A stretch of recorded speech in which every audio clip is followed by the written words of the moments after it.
Audio Jungle.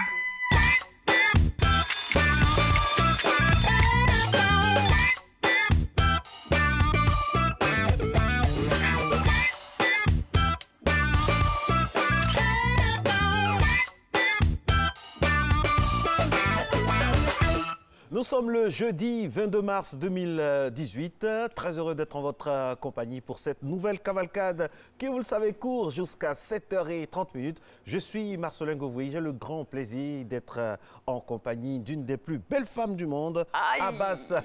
Oui, une des plus belles femmes du monde d'Abbas. C'est ce que je voulais dire précisément. Abbas qui est notre chroniqueur. Nessie Ndri. Bonjour Nessie. Bonjour Marco. Vous êtes toute en beauté, toute Merci ravissante. beaucoup. J'essaie de faire comme vous. Ah bon? Oui. C'est que vous avez choisi la mauvaise personne. Allez, téléspectateurs, si vous avez décidé de rester en notre compagnie pour démarrer votre journée, alors vous avez fait un très bon choix. Ici, c'est le rendez-vous de la culture générale et également de l'information. Parlons d'information. Aujourd'hui, essentiellement dans la rubrique santé, on parlera de la prévention concernant la fièvre de Lassa. Une fièvre qui a commencé à faire pas mal de dégâts autour de nous. Et aujourd'hui, on en parlera dans la capsule santé. À côté de cela, Abbas, Marco l'a dit, sera avec nous pour le JT décalé, pour apporter son brin d'humour à tout ce qui rythme l'actualité. On aura bien sûr le journal télévisé et aussi nos différentes capsules et surtout celles qui vous permettent de voyager. Et ce premier voyage vous emmène dans l'hémisphère sud à découvrir un magnifique pays que particulièrement j'adore, c'est l'Australie.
Magnifique pays, hein? Magnifique. L'Australie, c'est un pays rempli de découvertes, hein? Qu'on soit à Canberra, à Sydney, à Melbourne, partout.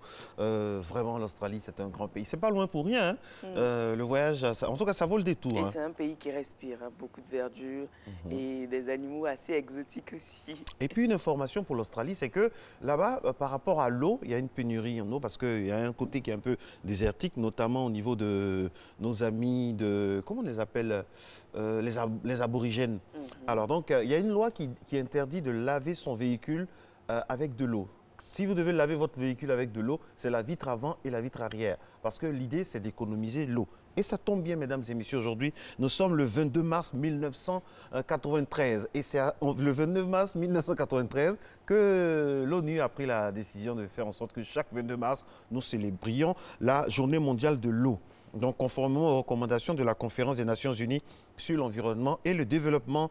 Un plan d'action pour le XXIe siècle. Cette résolution invitait les États à consacrer ce jour selon le contexte national en concrétisant des actions telles que la sensibilisation, des diffusions de documentaires, l'organisation de conférences, de tables rondes, de séminaires et d'expositions, faire tout pour que nous puissions avoir de l'eau en quantité suffisante et pour tout le monde. Et ça tombe bien, de l'eau, on en a besoin tous les jours, que ce soit au niveau d'un pays, au niveau des Nations Unies, mais au niveau du corps, surtout après une bonne séance de gym, n'est-ce pas?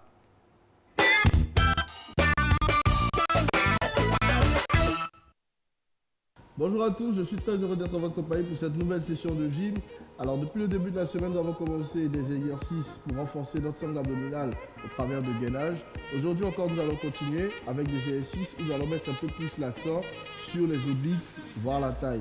Donc on va partir directement pour notre premier exercice. En position de gainage facial, on va incliner la hanche de gauche à droite. C'est-à-dire on se met dans cette position-là, d'accord? Et puis on descend là, 1, 2, d'accord? On va en faire 10. 2 fois. Allez, 3, 2, 1, top, c'est parti. 1, 2, 3, 4, 5, 6, 7, 8, 9 et 10, super. Allez, on souffle un peu. On va repartir encore. Allez, 3, 2, 1, top, c'est parti. 1, 2, 3, 4, 5, 6, 7, 8, 9 et 10, super. Allez, on souffle. On va se mettre cette fois-ci en position de pompe, d'accord? Et dans cette position-là, regardez, on va s'asseoir. Là, 1, 2. À chaque fois, on fait bien descendre la hanche de sorte à ce que le fessier frôle le sol et on plie la jambe opposée pour avoir une meilleure aise en essayant de s'asseoir, d'accord? Allez. On se met en position, on fait 10 2 fois aussi. Allez, 3, 2, 1, top, c'est parti. 1, 2, 3, 4, 5, 6, 7, 8, 9 et 10, super. Allez, on souffle un peu, on respire un peu, on va repartir encore. Pour cet exercice une dernière fois. Allez, 3, 2, 1, top, c'est parti. 1, 2, 3, poussez bien le fessier vers le sol. 4, 5, 6, 7, 8, 9 et 10, super. Allez, on souffle encore, on respire un peu. On va se mettre cette fois-ci sur le côté, là.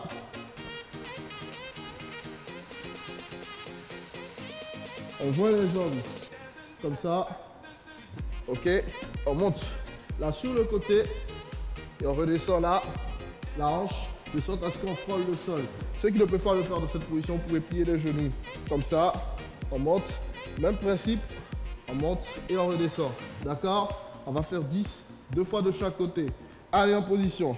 3, 2, 1, top, c'est parti. 1, 2, 3, 4, 5, 6, 7, 8, 9 et 10, super. On souffle un peu. Allez, on respire.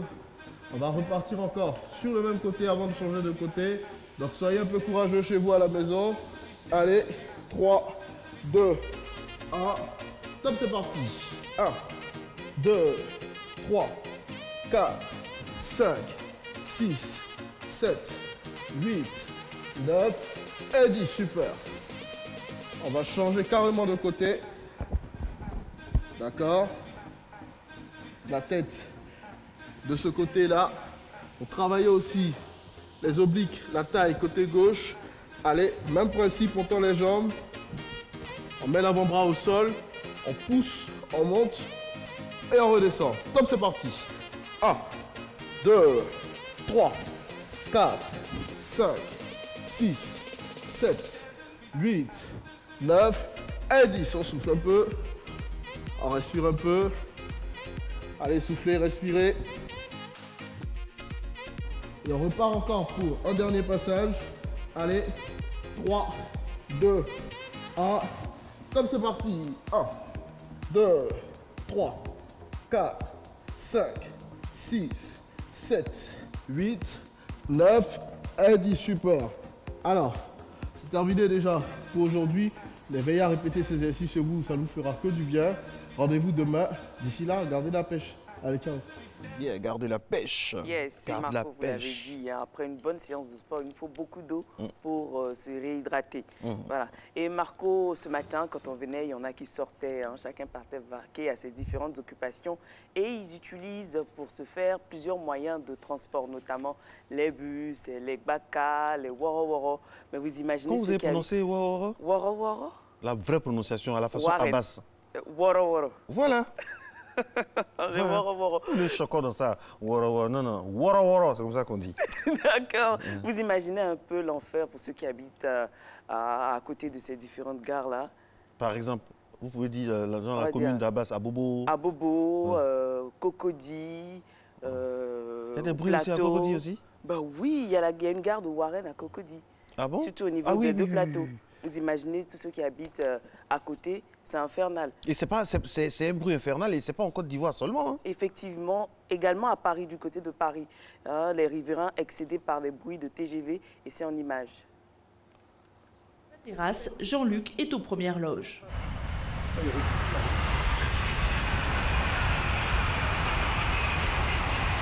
Voilà ce que l'on subit. 57 fois par jour, un TGV passe devant ses fenêtres. Avec sa femme, ils ont construit cette grande maison à 40 km au nord de Bordeaux pour couler des jours paisibles pour leur retraite. Mais depuis le lancement de la LGV en juillet dernier, ils ont déchanté.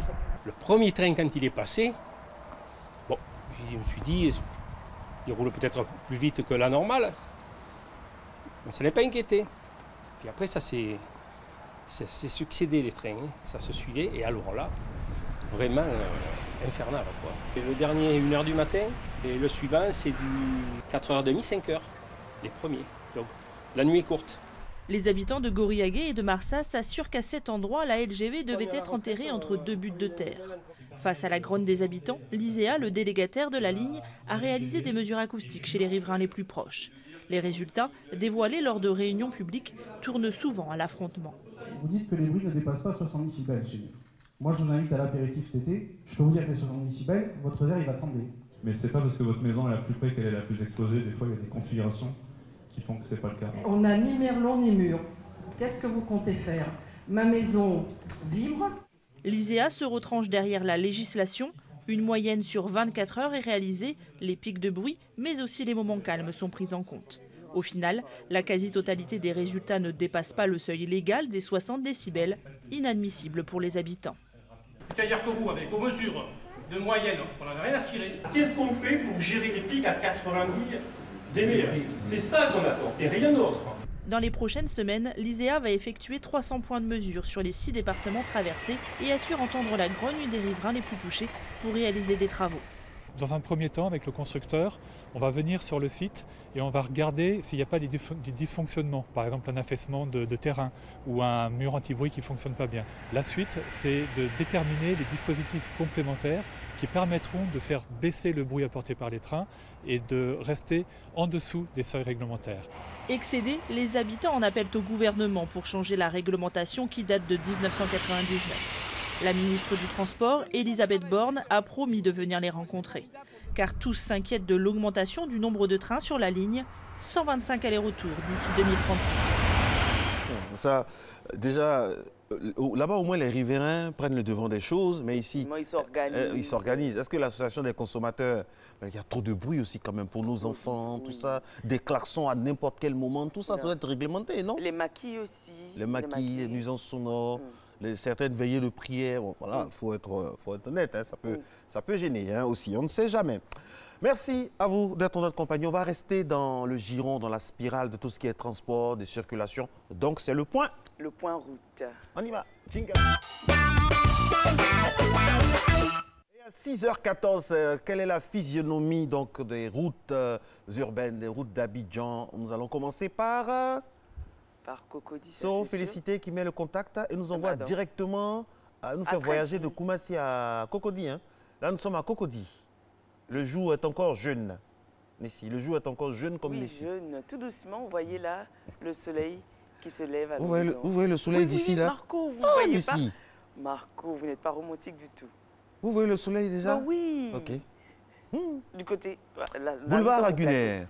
Ça, c'est une belle vue, ça. Une magnifique vue, mais là, la route est dégagée. Belle Bien vue, dégagée. avec, bien sûr, pas de grand trafic pour le moment. Imaginez, vous êtes à la terrasse et vous avez votre café et vous savourez donc le lever du soleil d'Abidjan. Devant votre écran, en train de regarder Marcelin Govoy et Nessie Ndri. En train de regarder le sourire de Nessie. Et là, nous avons... Oh, nous sommes du côté de l'échangeur, c'est à Marcory, pas d'échange pour l'instant.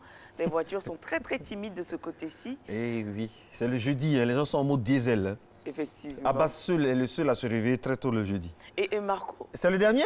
C'est le dernier. Voici Marco, vous savez dernier. pourquoi du côté de l'échangeur, c'est assez timide? Pourquoi? Parce que y a le pont à péage. Ah, les gens attendent d'avoir les différents... là, nous sommes à Koumassi. Avec vue sur le château d'eau, direction aéroport international Félix Houphouët-Boigny, porte d'entrée de notre magnifique pays.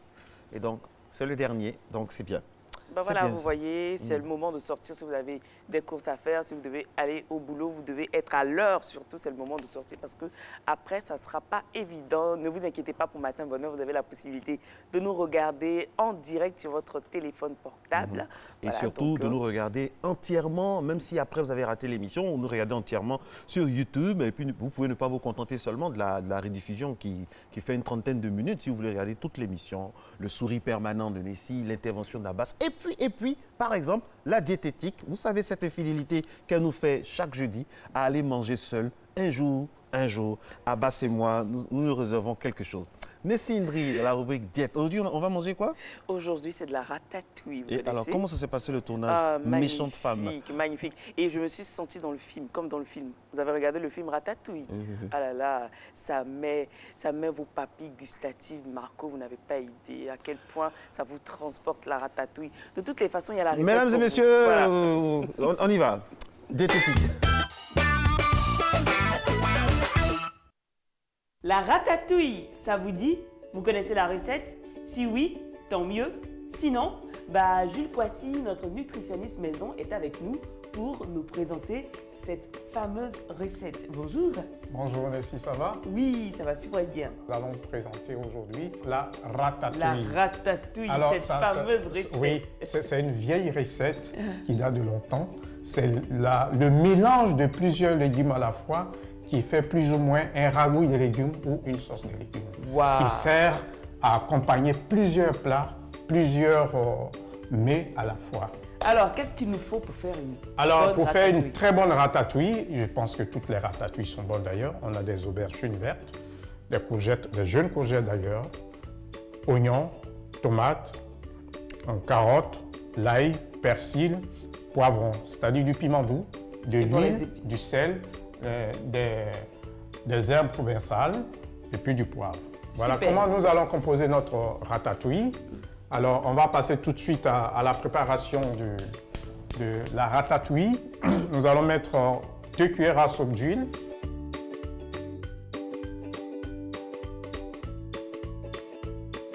Alors, on va commencer par quoi? Il y a l'huile déjà. L'huile va chauffer un peu d'abord. Et puis, on va faire blondir un peu les oignons.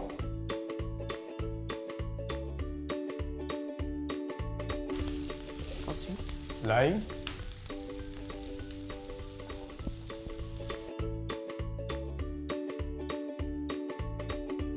On va ajouter la tomate. Voilà.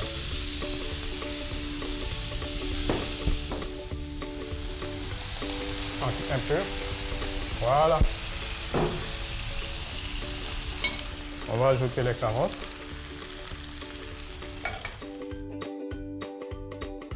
les aubergines. Okay.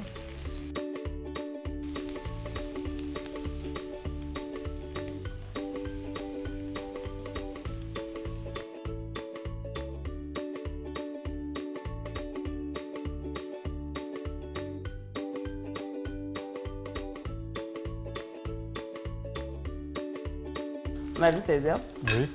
pour que ça prenne bien. Donc tu assaisonnes tout avec.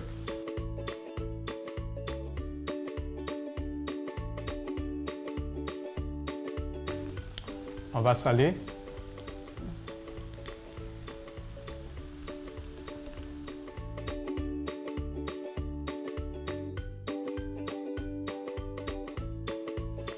Donc ici, on laisse mijoter la ratatouille. Voilà. Et puis après, on va voir si l'assaisonnement est bien. D'accord.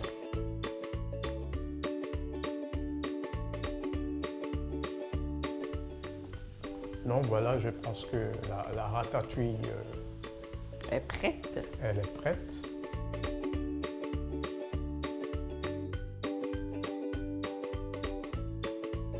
Super, notre ratatouille est prête. Oui. Elle se consomme avec quoi généralement? Avec du riz, c'est-à-dire les céréales, avec des féculents, de l'igname bouilli, de la patate plantain, de la banane plantain bouillie, de la patate douce, avec tout ce que vous pouvez trouver, des légumineuses, du haricot, du soja, même des lentilles. Du blé. Du blé, on peut manger tout avec l'essentiel.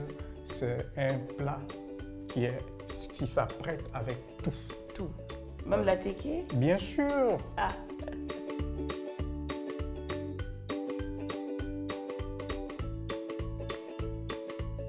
Et aujourd'hui, on déguste avec quoi? Ben, on va déguster avec du pain. Du pain? Oui. Voilà. On a du pain. Juste là. Voilà.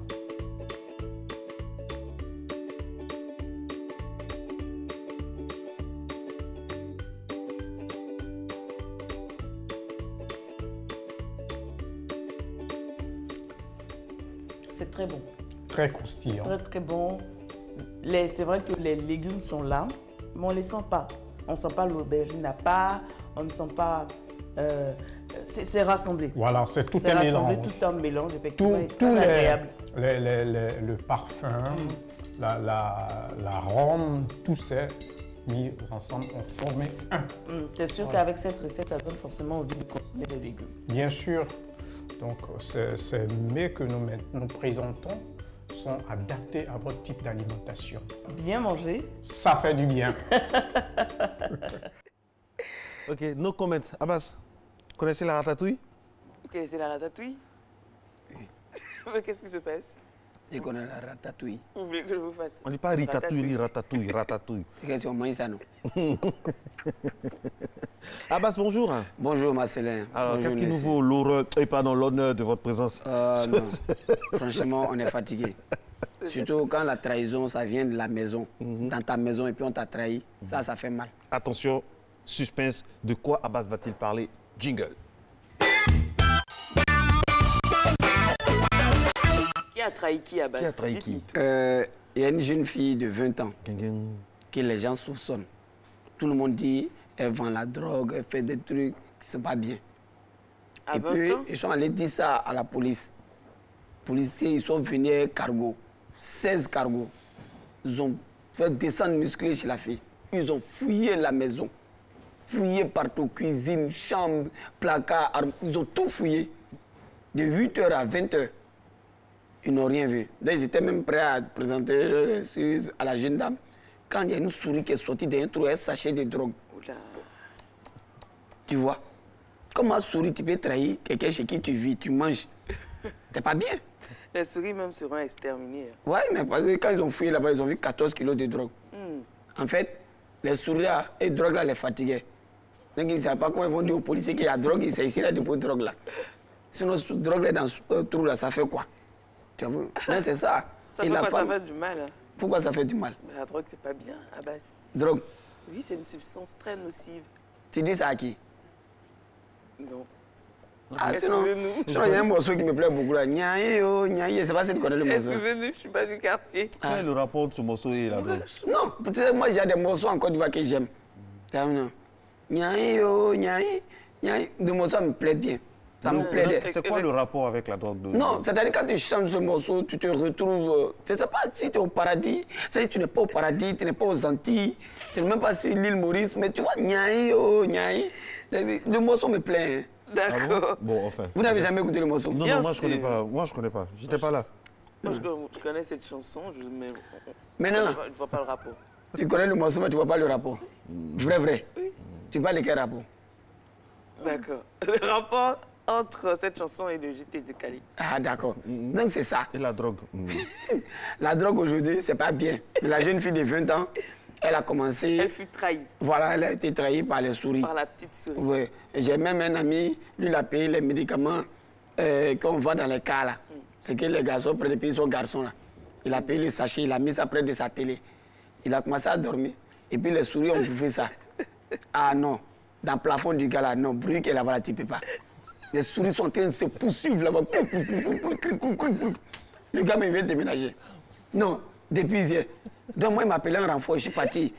À l'entrée ce matin, quand tu vois souris poursuivre son camarade là-bas, il dit ouais. Jusqu'aujourd'hui, on cherche le gars qui a vendu le médicament, on ne le trouve pas. Nous, on a besoin de ça aussi. Ah bon? Oui. Merci pour l'information. Maintenant, ce qui plaît, nous sommes à Abidjan. Capitale, c'est économique ou bien politique?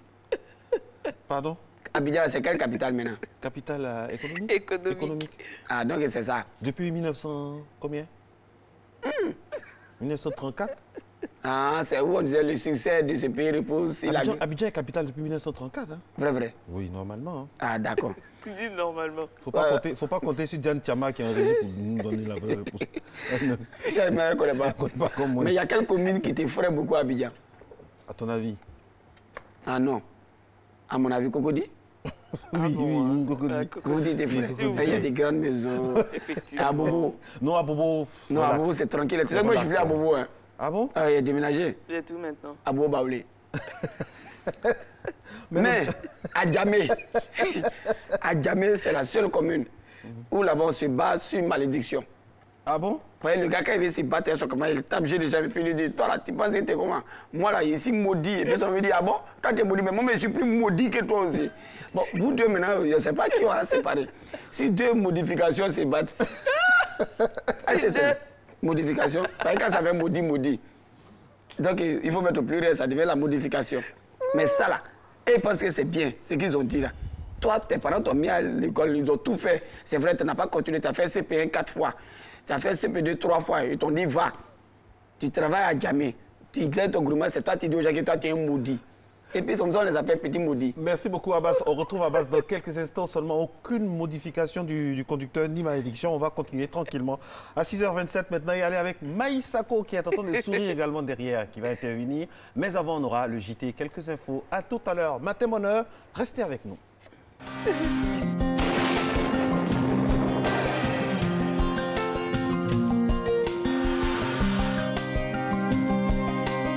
MTN, everywhere you go. Mesdames et messieurs, bonjour. La matinée sera relativement calme dans la partie nord du pays. En allant vers les régions plus au sud, le ciel se chargera respectivement de gros nuages. Les remontées de masse océanique sur le continent occasionneront des averses en cours de matinée, surtout dans le sud forestier et sur le littoral. Côté température, on notera 27 degrés à Abidjan, 26 à Adiaké. Une série de 23 degrés est attendue dans les villes de Bondoukou, Boaké et Daloa. 25 degrés à Dimokro, 24 degrés dans les villes de Gagnoa et Korogo. Man affichera 22 degrés, 23 degrés à Odiene, 25 à San Pedro, 25 également à Sassandra, 24 degrés à Tabou et 24 degrés dans le district de Yamoussoukro. L'après-midi, les cumulus seront nombreux sur le pourtour littoral et dans les régions forestières. La forte insolation favorisera les développements de cumulus pour donner des orages accompagnés de pluie par endroits dans ces régions forestières. Les régions de montagne et le nord-ouest seront également perturbées par des pluies orageuses en milieu ou en fin d'après-midi. Ailleurs, ce sera un ciel bien ensoleillé avec de nombreux nuages partout ailleurs. Côté température, au cours de cet après-midi, on notera 32 degrés à Abidjan, 33 à Adiaké, Bondoukou affichera 35 degrés, 33 degrés à Boaké et Daloa, à Dimoko, on notera 35 degrés, 33 degrés dans la ville de Gagnoa, Korogo affichera 35 degrés, 33 degrés à Man, Odiene affichera 36 degrés, 31 degrés à San Pedro, Sassandra et Tabou, et 33 degrés à Yamoussoukro. Très bonne suite de programme et agréable journée à vous.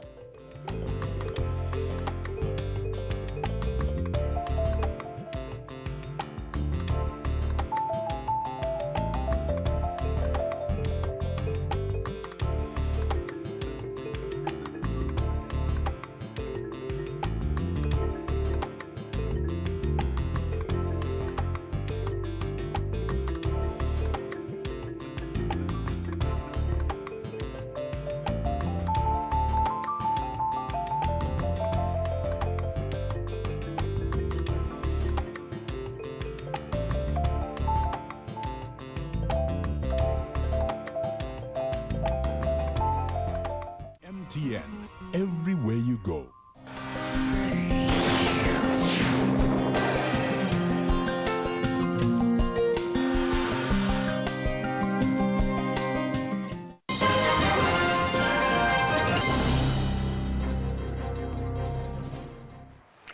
Bonjour à tous et merci de suivre ce 6h30.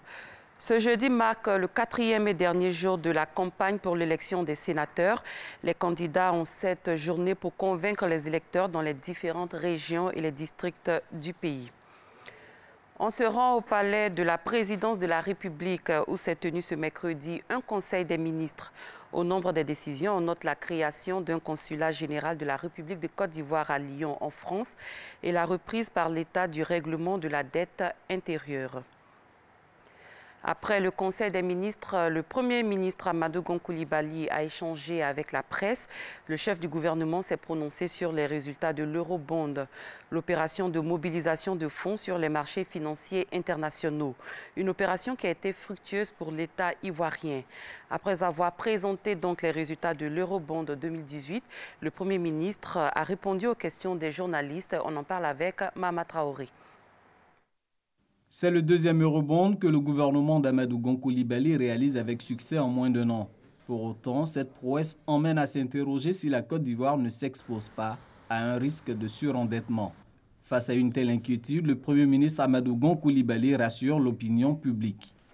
Comme un ménage qui, pour l'acquisition d'une maison, va apporter ce qu'on appelle une avance, un élément qui est l'apport personnel, et va recourir auprès d'une banque pour financer le coût de sa maison, s'endetter pour financer des biens que vous allez acquérir et que vous allez exploiter sur du long terme est une chose normale, que ce soit dans la vie des individus ou dans la vie des nations. Tous les pays du monde, pour se développer, pour faire des infrastructures qui sont des infrastructures dont l'exploitation par les populations se font sur le long terme, s'endettent, tout cela est normal. Donc il ne faut pas que le fait de s'endetter soit vu comme étant un problème. S'endetter fait partie intégrante de, je dirais, la vie et de la gestion économique d'un pays. Le stock de la dette sur la richesse qui est le PIB ne doit pas excéder 70%. Ça, c'est la norme au niveau de l'UEMOA. Nous, en tant que Côte d'Ivoire, nous sommes aujourd'hui à 42,6%. À la fin de l'année 2018, nous serons donc à un peu plus de 43%, donc il y a une augmentation de 0,6%, ce qui est une augmentation qui est modérée. Deuxièmement, les bailleurs mesurent également la soutenabilité de la dette par un autre critère qui est le service de la dette ramené aux recettes fiscales, c'est-à-dire vos recettes propres. On voit le service de la dette, ce que vous aurez à payer annuellement au niveau de la dette, on les ramène à vos recettes propres, donc les recettes fiscales. Sur ce critère aussi qui est extrêmement important, nous sommes en deçà du seuil qui est de 18% fixé avec le Fonds monétaire international. Donc je voudrais vous dire que sur tous les critères de viabilité de la dette, notre pays aujourd'hui respecte l'ensemble des normes. Et donc l'endettement que nous faisons est un endettement pour financer des investissements importants qui eux-mêmes vont soit générer la croissance qui permet au pays de devenir encore plus riche, et c'est grâce à cette richesse supplémentaire que nous allons rembourser la dette. Donc il n'y a pas de problème de solvabilité. 1,7 milliard d'euros, soit 1115 milliards de francs CFA ont été mobilisés lors de cet Eurobond 2018. Ce montant va permettre de financer d'importants projets de développement. Le président de la République et le Conseil avaient annoncé un important programme d'investissement dans le secteur de la santé. Je me souviens encore que ce programme était évalué à près de 577 milliards de francs CFA. Donc, un des éléments importants pour la part de l'année 2018 de ce programme sera de financer, je dirais, ce programme sur les ressources de l'Eurobond. Nous avons aussi, vous le savez, l'école pour tous, qui est un programme important qui nécessite des investissements importants. Il y aura la contrepartie de beaucoup de grands projets d'infrastructures. Vous avez le 4e pont d'Abidjan qui sera financé par la BAD, mais la Côte d'Ivoire a une contrepartie, ce financement. Donc cet élément aussi sera pris en compte dans le cadre de cet eurobond. Vous vous souviendrez aussi de l'engagement du président de la République de faire en sorte que tous les villages qui ont plus de 500 habitants donc, soient électrifiés. Nous avons aussi une contrepartie et une part nationale dans le cadre de financement donc, de cet investissement important d'électrification au niveau du pays. La réussite de cette opération d'eurobond traduit une fois de plus l'intérêt que suscite la Côte d'Ivoire auprès des investisseurs internationaux. Nous sommes allés uniquement donc, sur le marché de l'euro pour nous rendre compte que non seulement ce marché était liquide profond, mais que nous pouvons émettre donc à long terme. Et ce long terme, je veux vous le dire, c'est l'expression d'une confiance extrêmement forte des investisseurs internationaux donc, dans la Côte d'Ivoire. Dans ces chiffres, donc, au plan donc, économique, dans ces institutions, la confiance donc, dans le pays et en son avenir. 1115 milliards de francs CFA récoltés sur les 1310 milliards recherchés sur les marchés financiers pour financer le budget 2018. Pour les 195 milliards restants, le gouvernement prévoit de recourir au marché financier sous-régional. Un mot de santé, les bébés siamois nés lundi au CHR de Mans sont arrivés en cours de journée à Abidjan hier. Les sœurs jumelles sont prises en charge par le CHU de Yopougon. Les deux bébés ont reçu dans l'après-midi la visite du ministre de la Santé et de l'Hygiène publique, Raymond Goudou Kofi. Alexis Ouedraogo. Elles sont nées lundi au centre hospitalier régional de Mans. Les jumelles siamoises sont reliées par l'abdomen. Elles partagent une jambe et aussi le foie. Ce mardi, elles ont été évacuées sur Abidjan pour être prises en charge au service néonatal du CHU de Yopougon. La ministre de la Santé, Raymond Kofi Goudou, leur a rendu visite. Les médecins sont unanimes en me disant que nous avons des plateaux techniques maintenant. Nous avons le plateau technique capable de pouvoir soutenir l'intervention chirurgicale qui va se faire. Ils vont programmer l'intervention chirurgicale et nous sommes même prêts, s'ils le souhaitent, à renforcer avec d'autres expertises qui pourraient nous venir de l'extérieur pour les renforcer, pour donner toutes les chances, n'est-ce pas, à cette intervention chirurgicale qui est délicate. L'opération se fera ici même à Abidjan. Elle réunira plusieurs spécialistes. On a fait l'IRM qui a montré qu'ils avaient un foie commun. Chacun a une jambe et les deux autres jambes sont ce qu'on appelle une syringomyélie. C'est une jambe commune pour les deux. Donc quand vous voyez ces enfants, ils ont, si on compte, 3 jambes. Cette intervention chirurgicale va nécessiter plusieurs expertises, dont les chirurgiens digestifs qui vont s'occuper de l'abdomen, les traumatologues qui vont s'occuper des membres, et puis les vasculaires qui vont s'occuper de tous les problèmes des veines et surtout au niveau du foie. Pour l'heure, leur pronostic vital n'est pas engagé. L'occasion pour la ministre d'inviter les femmes enceintes à respecter les visites prénatales. Si elle avait fait ses examens prénataux, si elle avait fait ses échographies, si elle avait tout fait, on aurait vu très tôt. Et à ce moment, les médecins auraient été capables de poser le bon diagnostic. Mais quand on arrive tard, voilà un peu les conséquences. Le dernier cas de siamois connu en Côte d'Ivoire date de 2014. L'opération réalisée avec succès a permis de garder les 2 enfants en vie. La forêt d'Anguédédou est perçue comme le poumon vert de la ville d'Abidjan. Quelle est son importance pour les populations et quelles sont les menaces qu'elle subit? Christelle Menon nous fait découvrir cette forêt moins connue mais 3 fois plus grande que la forêt du Banco. Suivez son reportage. Marcoré, planté en 1998. Acajou, planté en 1977. Des essences rares, encore visibles dans la forêt d'Anguédédou. C'est à Abidjan, à 2 km sur l'autoroute du Nord. Anguédédou, c'est avec le parc national du Banco, le poumon vert d'Abidjan. Un havre anti-pollution, un véritable puits de carbone de plus de 8000 hectares. En 1943, sa superficie avait été évaluée à plus de 11 000 hectares. Aujourd'hui, le couvert forestier d'Anguédédou n'est que de 36%. Le pourcentage restant est dédié à des plantations industrielles et à la recherche. La forêt d'Anguédédou est menacée. Pollution par les eaux usées provenant surtout de la zone industrielle de Yopougon. Urbanisation galopante. Nos limites sont parties en fumée. Vous voyez les maisons qui sont là. On détruit au fur et à mesure nos limites de terres plantées depuis des années pour la construction de maisons.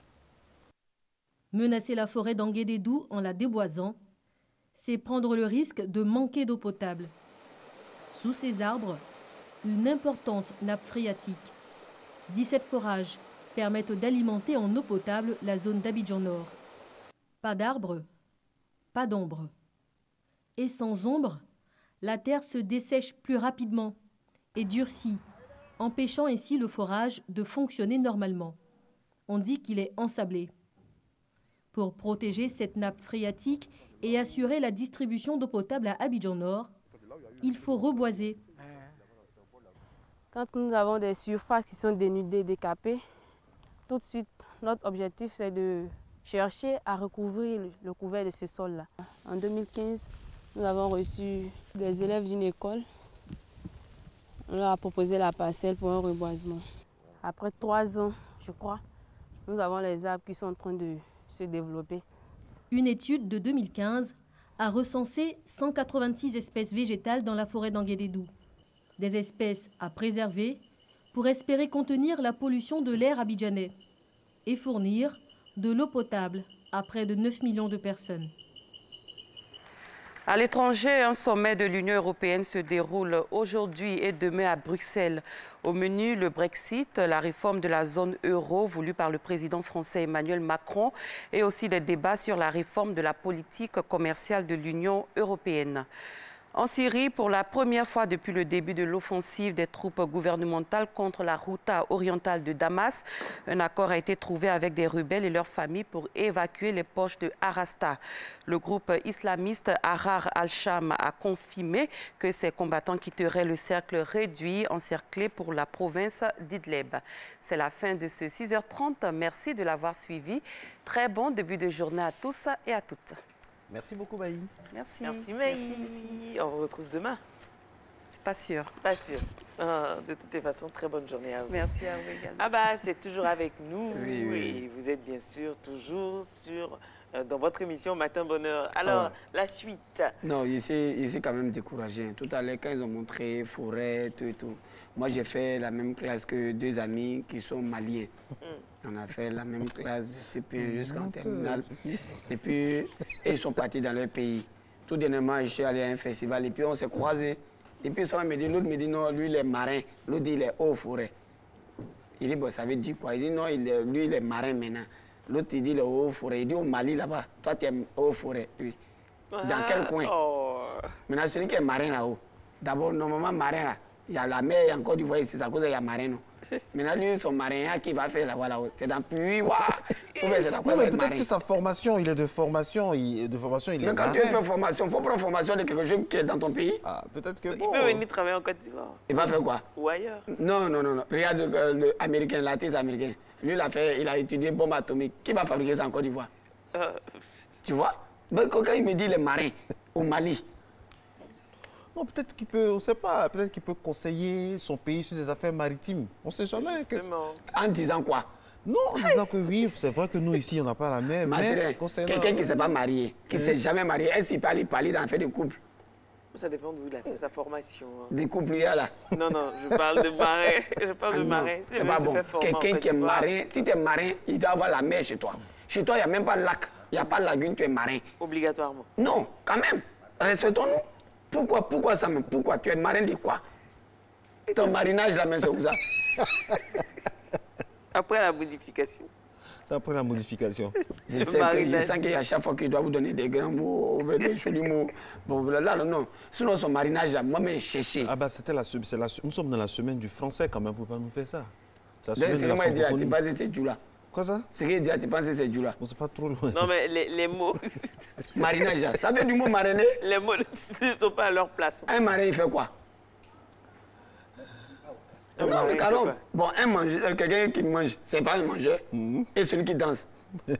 Celui qui mange, c'est un mangeur. Et celui qui danse? Attends, non, je comprends pas. C'est un mangeur de profession. Oui. Ensuite, oui, celui qui danse, c'est un danseur. Celui... Pas forcément. Mais bon, oui. Celui qui vulganise. Celui qui vulganise. C'est vulganisateur ou non? C'est tabac à l'école. Abbas, au revoir, merci. Bon, un graisseur, c'est quoi? C'est quoi un ça? graisseur? Ouais. Celui qui engraisse. Ah. Voici, on parle de graisse. C'est dans la mécanique, non, ça? Bah, voilà. Oui, c'est dans la mécanique. C'est dans la semaine prochaine. Graisseur. Vous voulez parler de quel graisseur? Graisseur de voiture. Ah, d'accord. Mais c'est justement, il parle de mécanique. C'est de ça qu'il s'agit, un graisseur. Ouais. Mais vous parlez de quel graisseur? Vous voulez décomposer dans la le mot? mécanique. Dans la mécanique, quoi. Voilà. Merci beaucoup. Au revoir. Allez chez vous. Chassez-le, studio. Merci, Abbas. On vous retrouve jeudi prochain, Abbas. Un graisseur.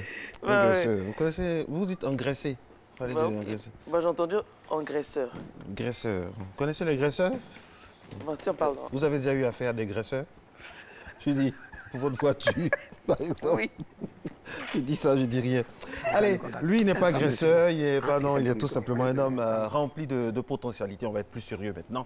Et avec lui, parler bien sûr de son expérience d'entrepreneur. C'est un homme vraiment pétri de qualité, de talent, n'est-ce pas, Nessie? Vous allez le présenter. Effectivement, il est spécialiste de la formation en entrepreneuriat et accompagnement des PME, titulaire d'un master professionnel en administration d'entreprise. Lui, c'est Monsieur Victor Eoussou.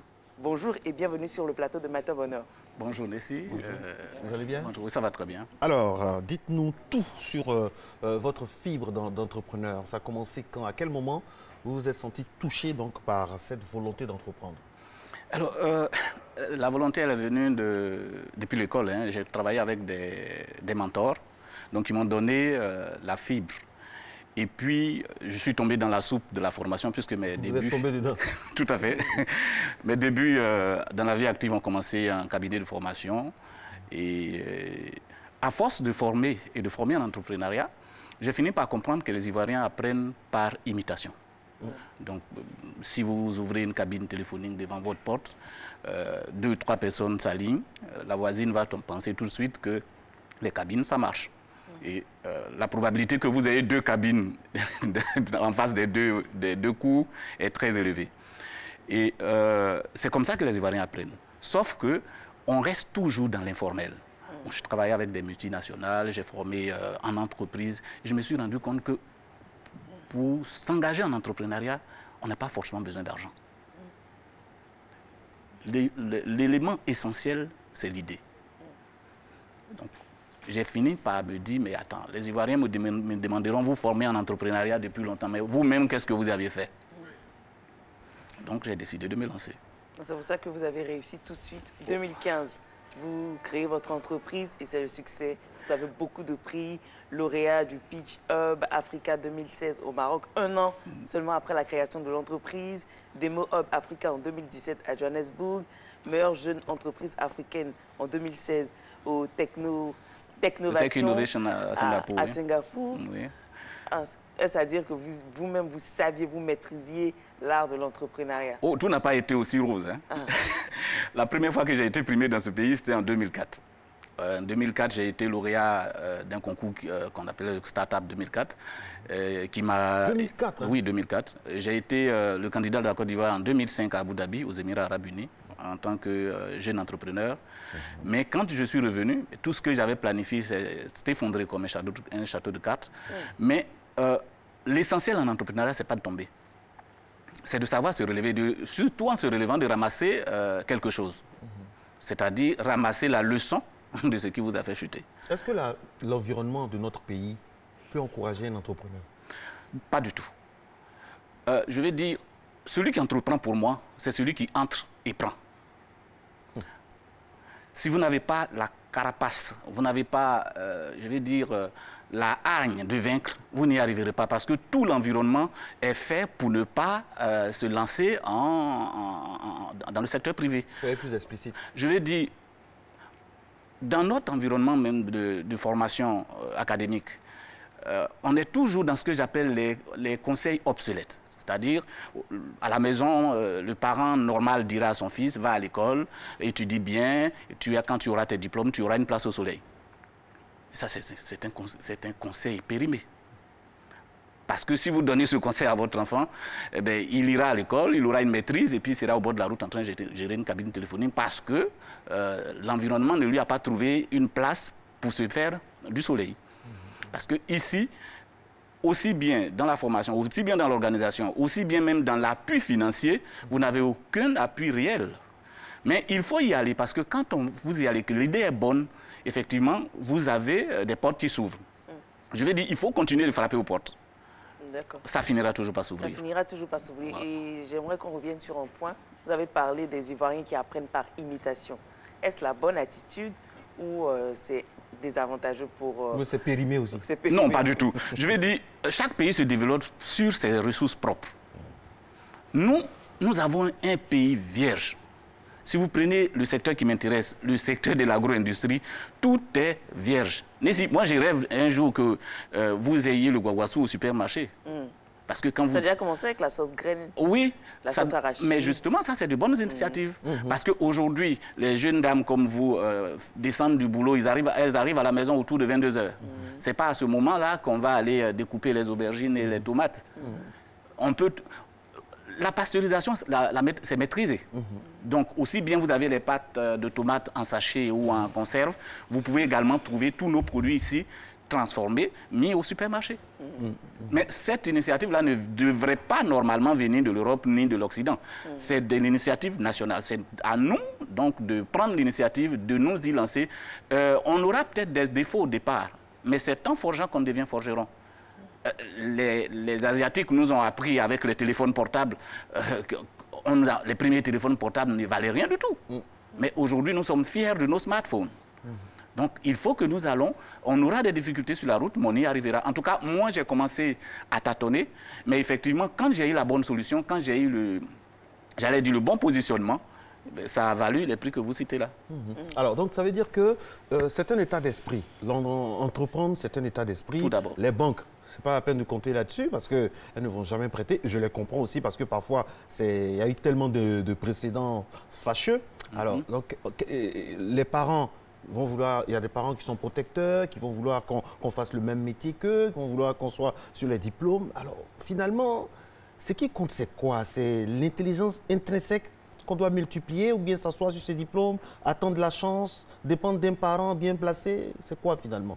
Pour moi, la chance, c'est la rencontre entre l'opportunité et l'esprit préparé. Et l'esprit préparé? Tout à fait. Si vous avez l'esprit préparé, vous êtes ouvert à tout ce qui est nouveau, tout ce qui vous accroche, vous détecterez forcément une opportunité. Dans l'appui financier, je dis ici, les banques ne vous apporteront le parapluie que lorsque le temps est beau.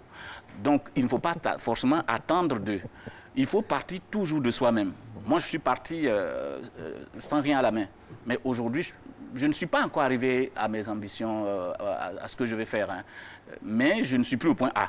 Certainement, je vise le point Z, mais je ne suis plus au point A. Et je rêve que des jeunes Ivoiriens de partout s'intéressent aux ressources nationales. Nous avons de la matière sans complexe. Oui. Moi, j'ai décidé de m'affronter sur mon secteur d'activité au plus gros mondialement connu, sur le secteur de la transformation du café. Vous êtes dans le café? Oui. Justement, il y a beaucoup d'entreprises, de grandes entreprises internationales qui entreprennent dans le secteur. Oui. Et vous avez décidé quand même d'entreprendre dans ce domaine-là. Oui. Vous n'avez pas eu peur? Il n'y a pas de café. Mais je ne comprends pas. Pourquoi il doit avoir peur? Il est ivoirien, il est chez lui, il fait le café, on devrait l'encourager. Normalement, vous ne devez même pas avoir peur. Non seulement les cela, Ivoiriens sont friands de ce qui vient de l'extérieur. Vous décidez d'entreprendre quand même dans un secteur où il y a beaucoup de grandes marques. Oui, parce que ces grandes marques-là n'ont pas la matière première chez eux. Il n'y a pas de café en Europe. Voilà. Quand on me dit que le meilleur chocolat vient de Suisse, c'est faux. Et pour faire du chocolat, il faut avoir du cacao. Et il n'y a pas meilleur pays pour trouver du cacao que chez moi ici. Donc c'est naturel que je m'y lance. Et en plus, moi, je suis toujours choqué par un fait. Quand il y a des manifestations internationales, ou bien quand on reçoit du monde, que vous voyez, vous partez dans des manifestations à un certain niveau, représentatif de notre pays, les marques de café que vous voyez sur la table pendant les pauses, il n'y a même pas de marque ivoirienne. Moi, je rêve d'offrir ne serait-ce que le café au conseil du gouvernement. Parce que je comprends mal que depuis 60 ans que nous sommes indépendants, nous séchons toutes nos matières au soleil pour vendre en l'état. On n'ira pas facilement à l'émergence en partant de cette façon. Il faut... Le synonyme d'un pays développé, c'est un pays industrialisé. Donc si nous n'allons pas à l'industrialisation, nous n'irons pas au développement. Alors que nous avons tout à transformer chez nous ici. Moi, je me suis lancé parce que je suis persuadé que ces grandes marques dont vous parlez là viennent chez nous ici pour chercher la matière première. Donc, sur la matière, je suis en avance puisque moi, j'ai la possibilité d'avoir la matière chez moi. Je peux même la cultiver. Donc, je me suis lancé effectivement et aujourd'hui, je suis fier de ce que j'ai pu réaliser parce que j'ai des clients qui ont goûté à ces marques internationales dont vous parlez et qui, aujourd'hui, se satisfont de ma marque. D'ailleurs, j'exporte. Qu'est-ce qui fait la différence? La différence, c'est que moi, je fais du café terroir. Je fais du café terroir. En Côte d'Ivoire, nous avons 7 terroirs café. Donc, moi, je fais la valorisation du café de chaque terroir. Donc, je ne mélange pas de café. J'ai la possibilité de choisir le café d'un terroir précis pour que sa qualité organoleptique soit conservée. Et il y a différents noms, j'ai vu Bacan. Bien sûr, oui. Vous avez dû comprendre. Je ne suis pas l'italien, donc j'ai choisi de nommer tous mes produits avec des noms locaux. Effectivement, donc vous avez le café Nana, le café Bacan, le café Canien. Et ces marques-là, je rêve de les faire. J'étais fier quand j'ai apporté ces marques-là jusqu'à Singapour et on m'a fait comprendre que c'est bon. Donc, je suis encore d'autant plus rassuré que nous pouvons encore aller plus loin. On vous a dit que c'est bon à Singapour. Ici, qui vous a dit que c'est bon? Qui vous a encouragé? Est-ce qu'on vous a encouragé? Est-ce qu'on a vu en vous quelqu'un qui vraiment fait monter le flambeau ivoire? Est-ce qu'on vous a encouragé? Alors, la première fois que j'ai été, justement quand j'ai été nominé pour aller au Maroc, j'ai été reçu par le ministre de l'Entrepreneuriat de l'époque. Il m'a demandé pourquoi est-ce que je n'ai pas appelé le café ivoire. Je lui ai dit non, mais je ne vends pas que du café, je vends du patrimoine. Et je veux donner une identité à ce café-là qui porte la marque du pays. Et il m'a encouragé dans ce sens. Et aujourd'hui, les premiers encouragements ne sont pas venus, hein, j'ai raté des marchés. Mais après, aujourd'hui, dans l'administration publique, j'ai de gros clients. Et pourquoi vous avez raté ces marchés? Parce que Au départ, on ne me croyait pas, on croyait que je m'amusais. Mais on ne vous prenait pas au sérieux. Tout à fait. Mais il faut insister. Comme je disais au début, continuer à frapper aux portes. Il y a une qui finira par s'ouvrir et après les autres s'ouvriront. Exister, c'est insister. Oui, tout à fait. Tout à fait. D'accord. Et là, quels sont vos projets? Alors, à court terme, c'est d'augmenter la capacité de production de mon unité. Je viens d'acquérir un site en zone industrielle de Beaunois. Là, j'aménage également un nouveau site de production en zone industrielle de Koumassi. Et à terme, à moyen terme, c'est de me lancer aussi dans le cacao. Produit aussi du chocolat, mais vraiment du chocolat de Côte d'Ivoire, du chocolat du pays du cacao. Vous avez un stand au salon de l'agriculture à Paris? Non. J'ai choisi de ne pas y aller pour l'instant parce que j'avais à choisir. Je suis invité en Slovénie fin mai pour un autre salon. Et donc j'ai choisi d'aller plus loin que le salon de l'agriculture où tout le monde va tout le jour. Donc, de retour de Slovénie. Ça a plus de visibilité que la Slovénie. Je choisis les pays où le taux de consommation de mon produit est le plus élevé. Le plus élevé. Voilà. Pour l'instant, le café, les pays scandinaves en consomment beaucoup plus que les pays de l'Europe occidentale. Et donc, j'ai choisi d'aller d'abord chez les Scandinaves et après, on choisira d'autres destinations. D'accord. Mais pour l'instant, le monde arabe consomme assez bien ce café-là. Alors, quel conseil vous pourriez donner, c'est ça le but de la rubrique, hein, quel conseil pourriez donner aux entrepreneurs ivoiriens? Y croire. Y croire à fond. Parce qu'on peut partir de peu pour arriver à ces objectifs, à atteindre ce qu'on veut faire. Nous avons un pays, je le répète, qui est vierge dans tous les secteurs d'activité. Nos gouvernants sont tous à la recherche d'investisseurs étrangers. Tous nos pays africains, d'ailleurs, cherchent des investisseurs étrangers. Mais parfois, ces investisseurs-là peuvent être des investisseurs étrangers aussi. Je m'attendais à tout ça. Donc, il faut commencer d'abord par les investisseurs nationaux. Et après quoi? Leur offrir un cadre un cadre approprié. Moi, d'ailleurs, pour ce qui me concerne en Côte d'Ivoire, moi, mon souhait, c'est qu'on revienne au départ, vous savez, en 1968, l'État a mis en place ce qu'on avait appelé à l'époque le fonds de garantie des crédits aux entreprises ivoiriennes. Ce sera pour terminer. Et ce fonds-là a disparu. Aujourd'hui, nous avons, nous les PME, nous avons besoin d'un fonds de garantie qui nous permette d'être crédibles auprès des banques pour nous adosser sur ce fonds et emprunter. Ça existe dans bon nombre de pays développés. Cela nous permettra de nous déployer et de pouvoir montrer aux autres pays qu'on est capable de faire de la qualité en Afrique. Merci beaucoup. Merci à vous. Bon courage. Hein. Merci bien. C'est pas facile, mais ça va aller. Oui, ça ira. D'accord. La suite, Marco, ça sera avec la capsule santé pour refermer cette émission. On aura 30 minutes pour parler de mots de prévention de la fièvre de Lassa, mais avant, la pub.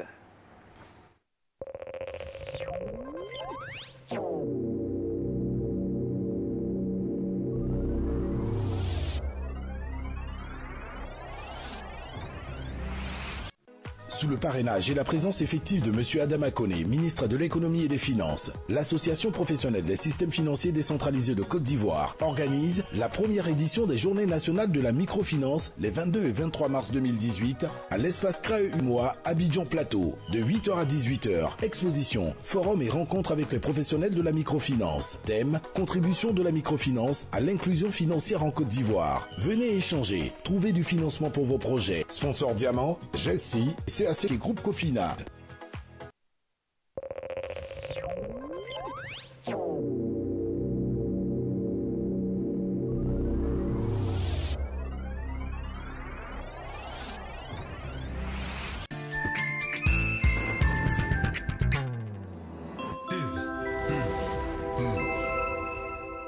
Ma soeur, où vas-tu si pressée? Mon mari a découvert une nouvelle pâte tomate là. Il en parle tout le temps. Ma chérie, c'est Alissa tomate. Alissa? Ah! Le double concentré de tomates Alissa, fait à base des meilleures tomates naturelles sélectionnées pour leur goût et leur qualité. La tomate Alissa se conserve très bien et ne noircit pas. On voit l'équipe qui va évoluer en 4-4-2. C'est de ça que je te parlais. Alissa, le goût parfait.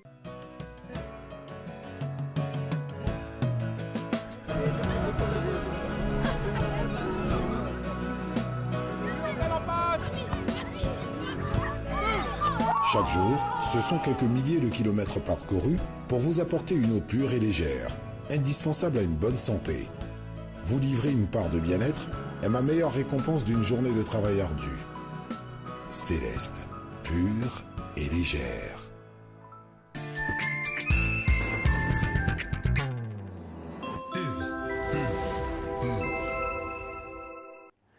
Et voilà, de retour sur le plateau de Matin Bonheur. Il est bien installé, notre docteur du jour. Avec vous, on parle de la fièvre de Lassa. Bonjour et bienvenue, docteur Fofana. Bonjour, madame. Mais avant de commencer la conversation avec vous, on va passer à la capsule santé. D'accord.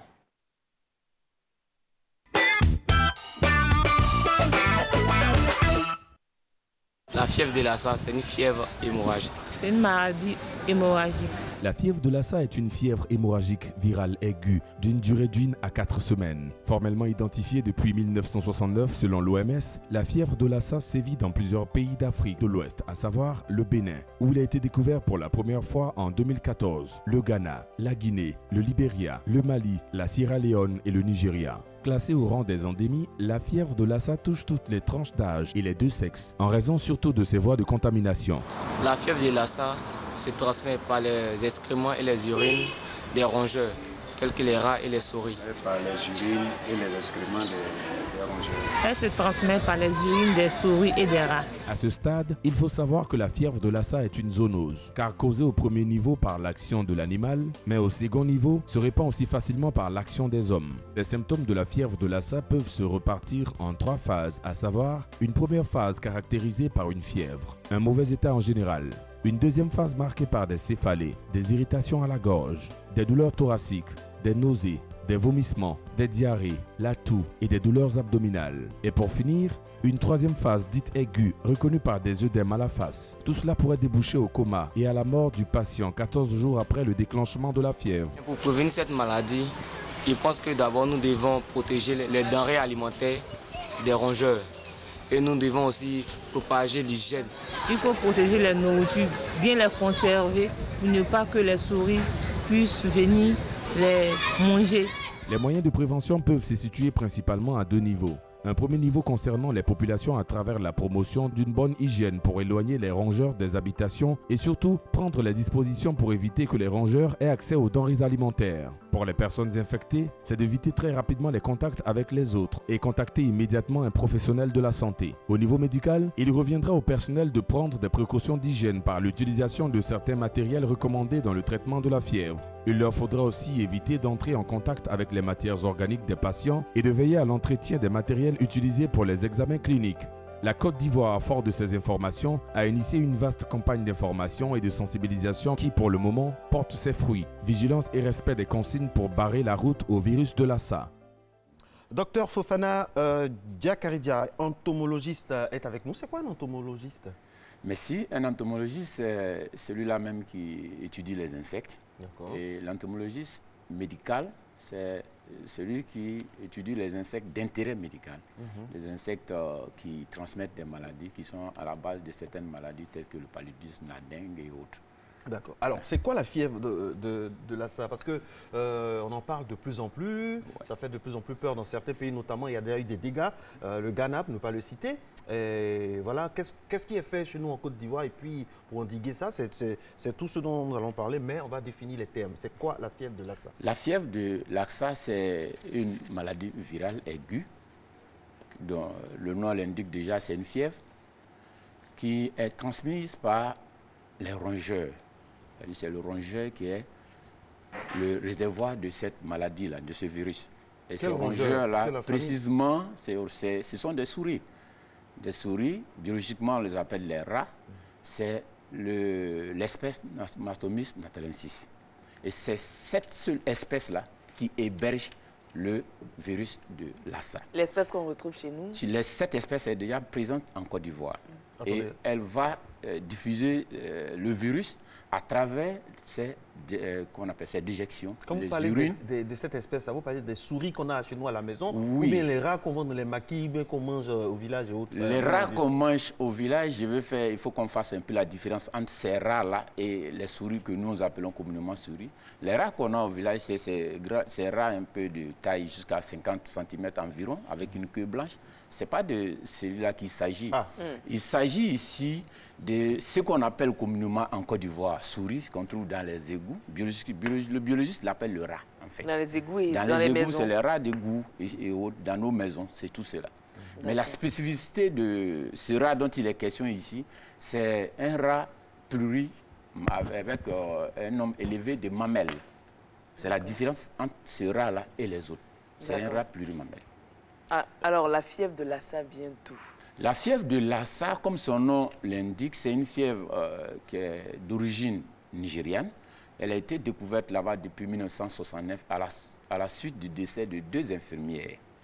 Et c'est dans la région de Borno, dans la localité qui est nommée ici Lassa, puisque c'est là-bas qu'on a identifié. Donc ça porte le nom de la localité.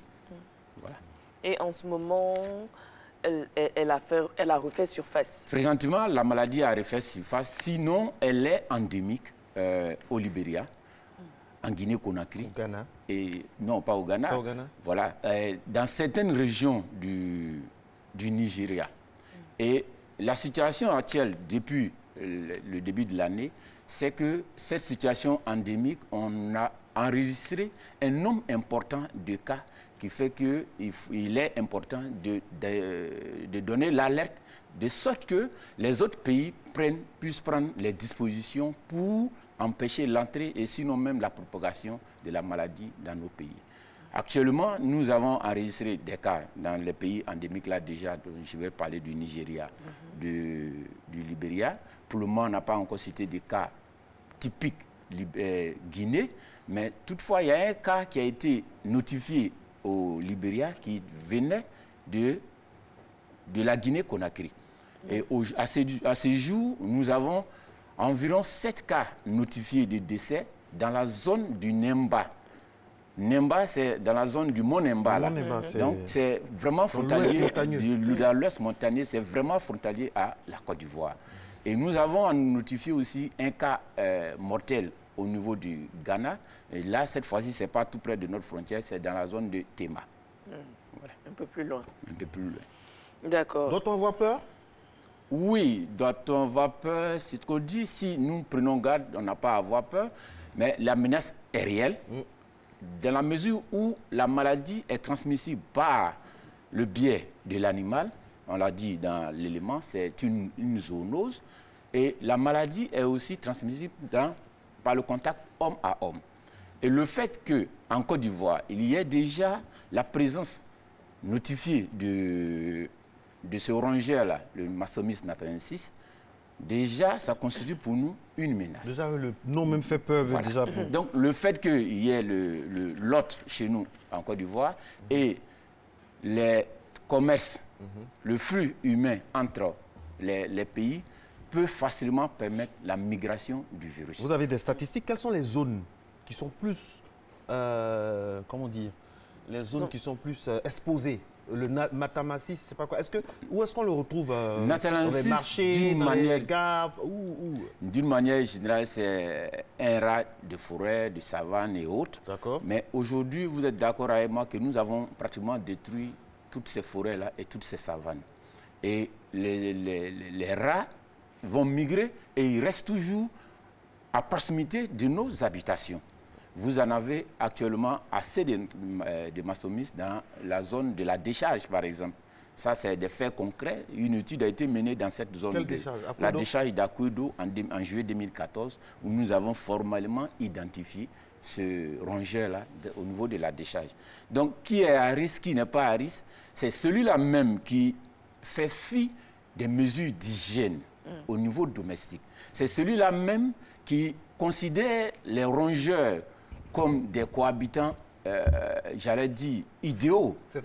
C'est-à-dire qui ne ménagent aucun effort pour empêcher l'entrée des rongeurs à la maison. D'accord. Avant de venir sur les mesures de prévention, on va parler du mode de transmission.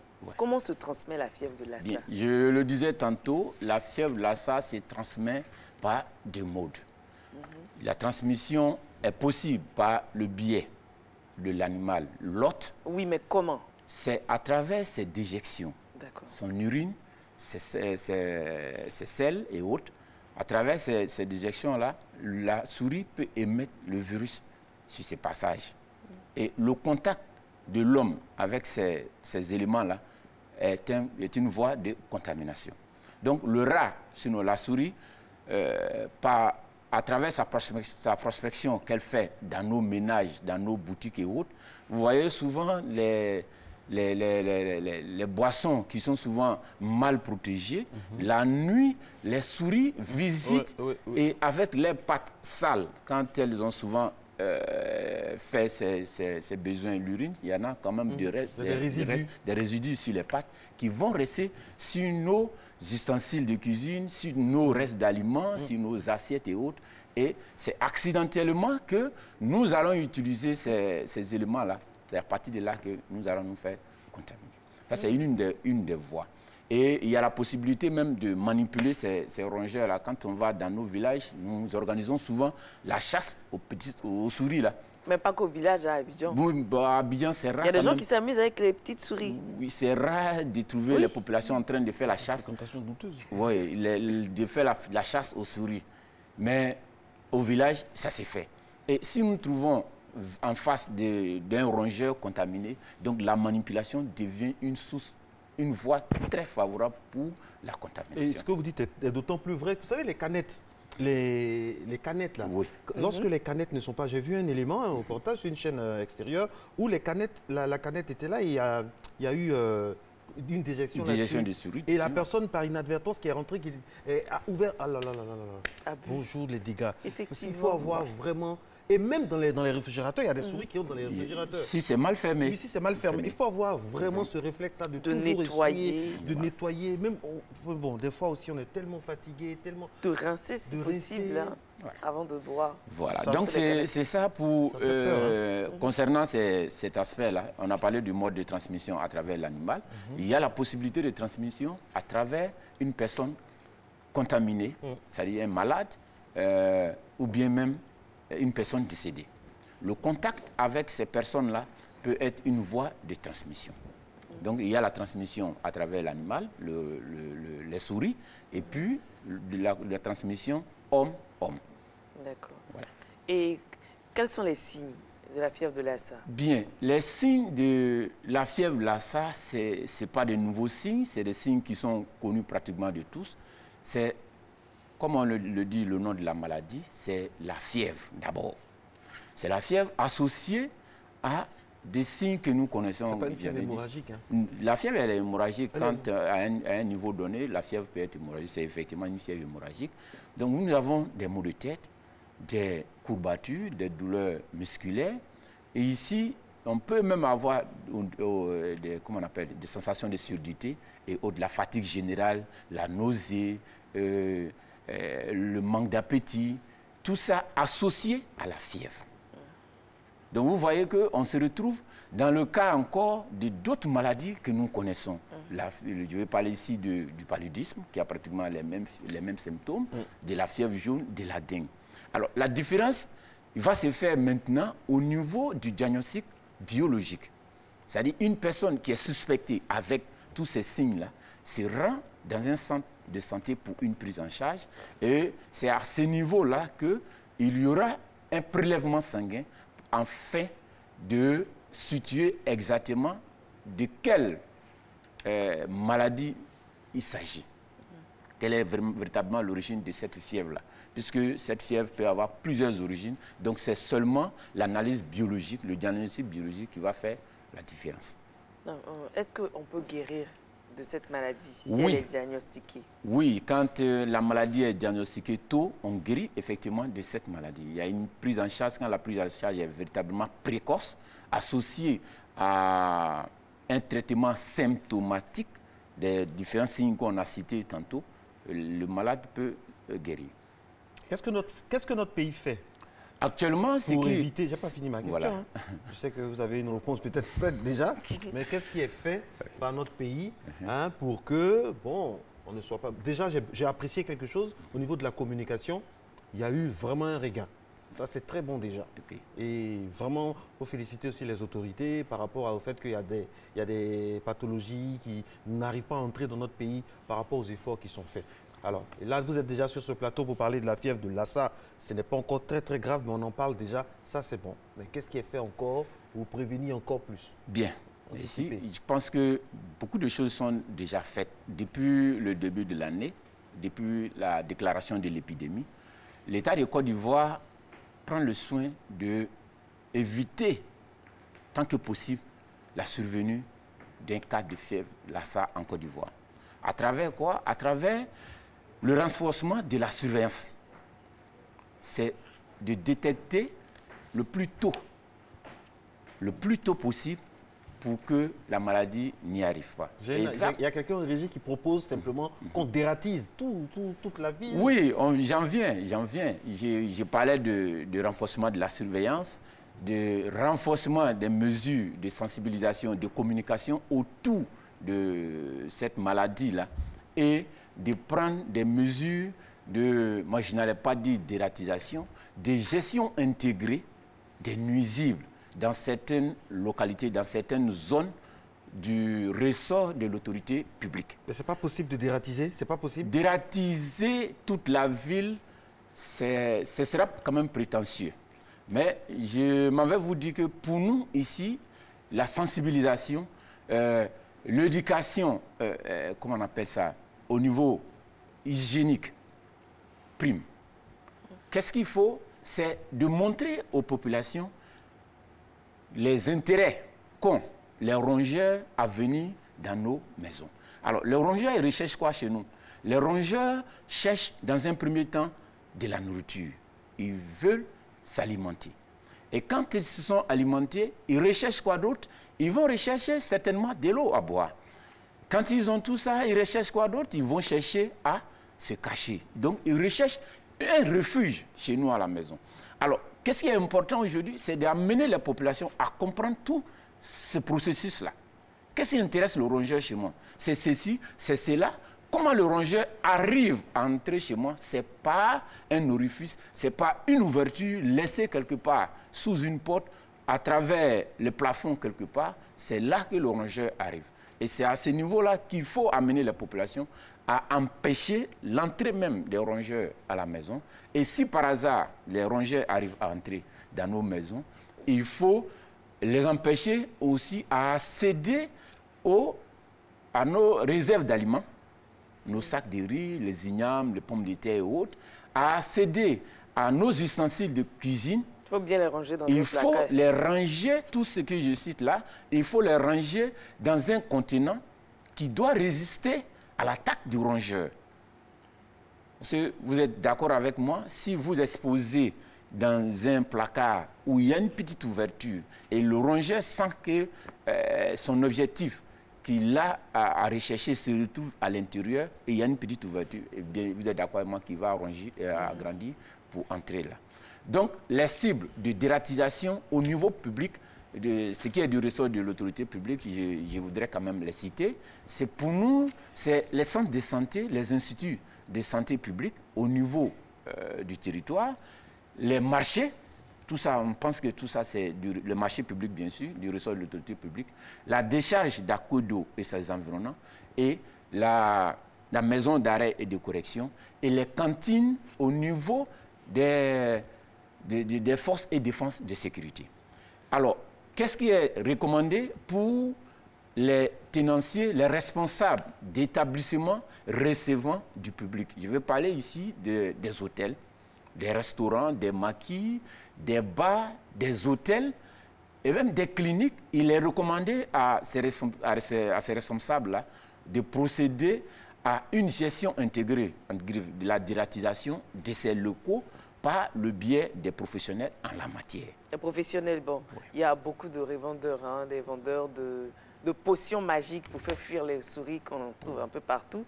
Ça, c'est bon aussi pour pouvoir faire fuir ces nuisibles. Vous êtes d'accord avec moi que ceux qu'on rencontre dans la rue, là, ils n'ont aucun agrément. C'est quand même des personnes qui font fi de la loi. Ils se permettent beaucoup de choses. Et je pense que c'est le moment de décrier cela et de proposer aux populations autre solution. Il faut effectivement éviter d'acheter ces médicaments. Ce n'est pas des médicaments, c'est des poisons. Ces poisons contre les rats avec le premier venin. Parce que l'utilisation de ces poisons, c'est pour tuer les souris et les rats dans nos maisons. Vous êtes sans ignorer que la présence dans nombreux foyers aujourd'hui des enfants de bas âge qui touchent pratiquement à tout peut être un danger à cela. OK. Alors, la fièvre de Lassa, donc, pour récapituler, hein, c'est donc un tableau clinique variable. Oui. Alors, moi, ce qui me vient à l'esprit tout de suite, est-ce qu'on peut avoir des séquelles possibles chez les survivants? Oui, il y a des séquelles possibles chez les survivants, notamment la surdité. Après la guérison, la personne peut avoir des problèmes audibles. Wow. Oui. Wow. Seulement? Pour le moment, c'est... Oui, d'accord. On va revenir sur le mot de prévention. Il y a beaucoup de choses. Quand on essaie de fermer la porte aux nuisibles, quand on conserve tout, il y a autre chose? Il y a autre chose. Vous voyez un peu, si vous n'avez pas posé la question, vous voyez que la fièvre Lassa, ça ressemble un peu à la fièvre Ebola. Oui, c'est la même famille, ils sont des fièvres hémorragiques. C'est pratiquement les mêmes choses. C'est la transmission ici qui diffère et le réservoir diffère. Le réservoir de la fièvre Lassa, ce sont les rongeurs, c'est la souris. Et le réservoir, l'hypothèse des réservoirs de Ebola, là, ce sont les chauves-souris. Quelque chose qui n'est pas encore jusque-là scientifiquement prouvé. Et ce qu'on a en commun, c'est le mode de transmission d'homme à homme, le contact humain. Donc, ce qui est recommandé fortement là, c'est les mesures qu'on avait eu à adopter lors de la prévention de l'épidémie de la fièvre Ebola. C'est quoi? Se laver les mains. C'est le lavage régulier des mains pour les populations. C'est le port des équipements de protection individuelle pour les agents de santé avant tout contact avec les cas suspects ou les malades. Ok. Voilà. Docteur, il n'y a pas Kinou qui approche. Donc, est-ce qu'on peut manger, ceux qui ont l'habitude de manger les rats, tout ça, il n'y a pas de risque? Je crois que on revient encore sur ces thèmes, rats. Il y en a qui s'inquiètent en régie, qui me demandent... On a déjà été interpellé par rapport au thème rat. Et je reviens là-dessus. Biologiquement, toute cette famille-là, ce sont les rats. Depuis le rat que nous connaissons au village, avec une taille en tout cas un peu plus importante de l'ordre de 50 cm plus même, et les souris que l'Ivoirien lambda retrouve dans les égouts, qui est également appelé les rats. Donc aujourd'hui, quand vous allez voir passer les messages, on vous dira rarement la souris. On va vous parler du rat, et notamment du rat vecteur, sinon hôte de la fièvre Lassa. Donc on peut manger sans problème. On peut manger, mais c'est pas, il est quand même interdit de manipuler les souris en fait. Si on veut parler en tant qu'Ivoirien, c'est des souris qu'il s'agit. Ce n'est pas de nos rats dans nos champs, les rats qui font les dégâts dans nos greniers, dans nos champs, le rat avec la queue blanche là. Ce n'est pas de ce rat là qu'il s'agit. Il s'agit bel et bien des souris. Des souris, quand je vais parler comme un Ivoirien, mais quand je parle comme un biologiste, il s'agit, c'est des rats. Ah d'accord, c'est plus clair. Alors il y a un antiviral qui est disponible, mais on dit qu'il est inadapté au terrain. Pourquoi on dit ça comme ça? Il y a un antiviral qui est disponible, qui n'existe pas encore chez nous, ici en Côte d'Ivoire. Il est un peu cher, mais quand il est utilisé très tôt, d'une manière précoce, on arrive à sauver le malade. Alors, il y a des vaccins qui sont à l'étude? Pour le moment, il y a des vaccins à l'étude, mais aucun vaccin disponible à ce jour pour cette maladie. Donc la prévention devient vraiment primordiale. Voilà. Donc, il faut éviter tout contact avec les rats. Ça peut être le contact direct ou le contact indirect. Le contact indirect, c'est ce que nous ignorons. Vous avez dit tantôt, vous avez cité le cas des canettes qui sont visitées. Vous n'avez pas vu... Bien nettoyer les canettes, voilà. On ne sait pas... Donc, dans les boutiques, on ne sait pas comment c'est... Même dans les supermarchés, même c'est dans des conteneurs, quand ça vient de l'Europe, ça vient d'où? Il faut bien nettoyer, il faut avoir vraiment prendre ces précautions-là. Donc à ce niveau-là, concernant toujours la prévention, c'est que nous aimerions souligner ici, et c'est tellement important, parce qu'il est quand même difficile pour tout le monde de ranger adéquatement les ustensiles de cuisine, les assiettes et autres, de sorte à ne pas être accessibles par les rongeurs. Si on n'arrive pas à le faire, même si on a fait la vaisselle la veille, que le matin on veut utiliser les cuillères, les fourchettes et autres, il faut impérativement les relaver pour éviter toute possibilité de contamination. Parce que ces ustensiles-là peuvent être visités nuitamment par les souris. Généralement, c'est nuitamment même. Oui, c'est nuitamment. Ils ont un comportement nocturne.